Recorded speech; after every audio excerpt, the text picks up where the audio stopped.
joining us today. Earlier today, the defendant in the April attack at the governor's residence pled guilty to attempted murder, arson, terrorism, and several other counts. It's hard for me to stand before you today and utter the words attempted murder when it's your own life, to know that someone tried to kill me. It's especially hard to know that he tried to burn our family to death while we slept. To be honest, Lori and I have struggled over the last 6 months to try and make sense of all of this. And the hardest part has been trying to explain it to our 4 children and to our nieces and nephews. I've carried with me this enormous sense of guilt. Guilt that doing this job that I love so much has put our children's lives at risk. It's been really hard. And candidly, I don't know that I've been able to give them the right answers. I don't know that I've been able to ease our children's worries.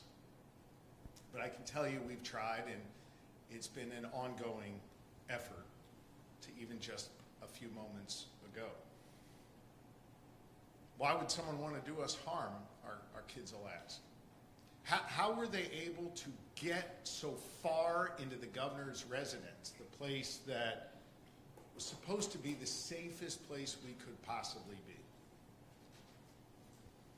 As you saw from the videos that the district attorney played, he was able to penetrate the residence right up to a door that led to the hallway where we were in our private living quarters. I know those videos are chilling. They've been haunting me for months. I've been trying to unsee them for the last 6 months. Now when we walk through the residence, we often think about the steps he took and where he roamed. Those double doors that lead to my office and Lori's office and where we sleep, those doors that he tried to break through. That metal hammer that he wielded that apparently he wanted to use to kill me with.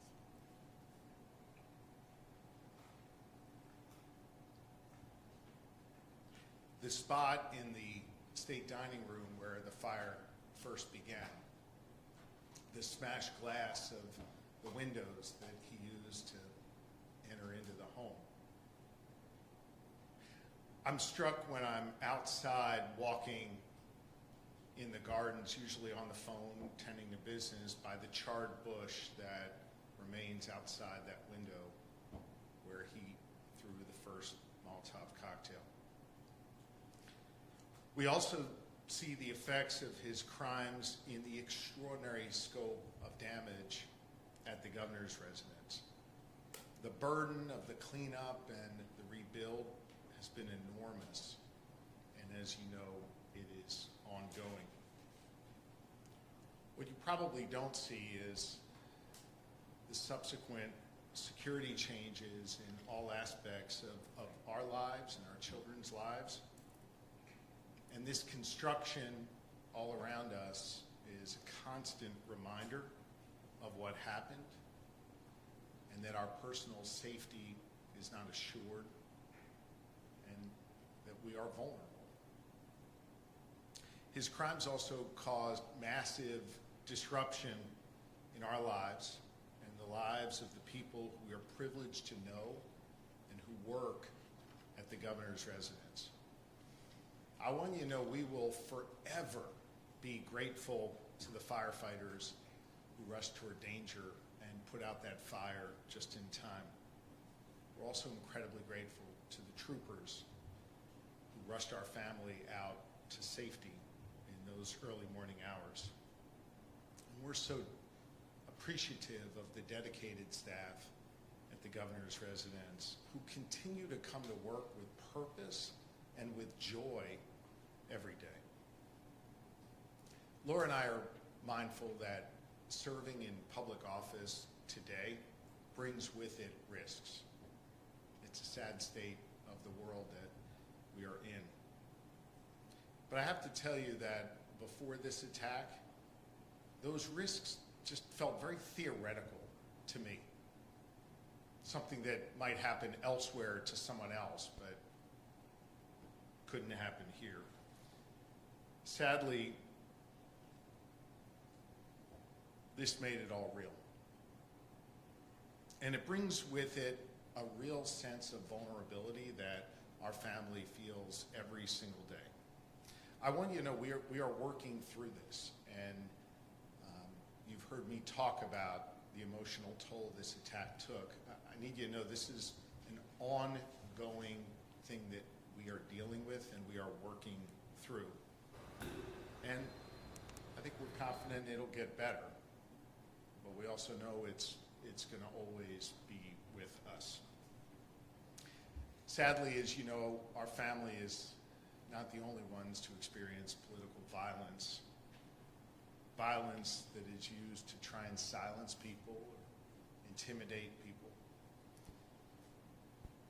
I think it's important that in this time of rising political violence that none of us grow numb to it or accept this as the normal course of doing business for elected officials. So many leaders from here in Pennsylvania and across the country, actually across the globe, have reached out to offer comfort over the last number of months. And inevitably, those conversations turn to their own sense of vulnerability, their own worry about political violence. I've talked to people who are thinking about running for office, who have said they don't want to because they don't want to put their families at risk. These are good people who just want to serve, want to do right by their communities, who are being impacted by this unacceptable level of political violence that we're seeing in our country. I think we need real accountability for acts of political violence. And today is real accountability for the violence that came here to Pennsylvania. I want to thank District Attorney Fran Chardo, a friend for nearly 20 years, and his team in the Dauphin County District Attorney's Office. They've demonstrated great care, concern, and professionalism. This is a just outcome, and I want you to know that our family fully supported the plea that he negotiated.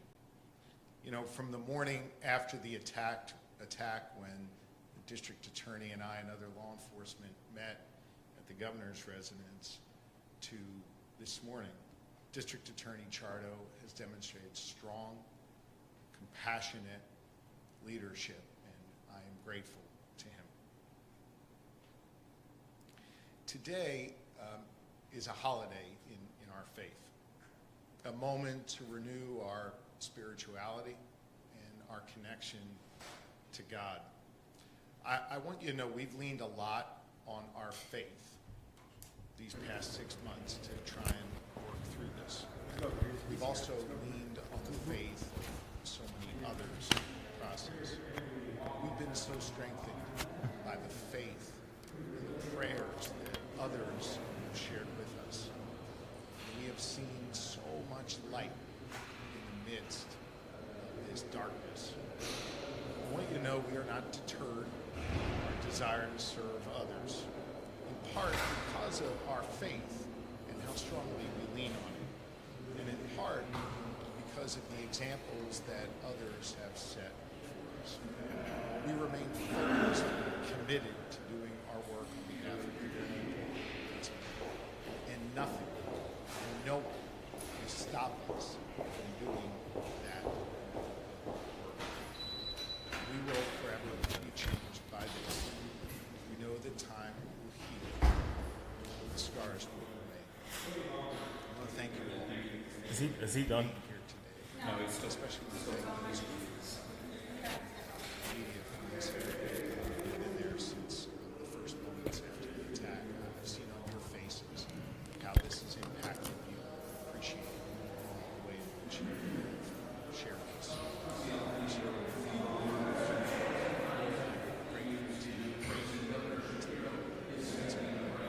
Grateful to have some closure on this chapter. Thank you.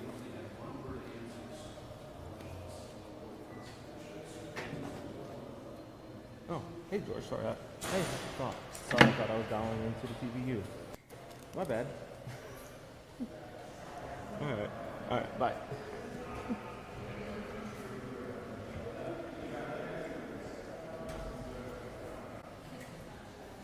Hi, I'm Eric Finkenbinder from ABC 27. We're excited to announce the new ABC 27 News Plus app. Live stream newscasts or watch content on demand. This is different than the ABC 27 app on your smartphone. You can check this out at home and it's very easy to use. With a Fire Stick, go to the home page, scroll down to search. From there, enter ABC 27. Move over to the apps and there we are. Click the icon and install. It's just that easy.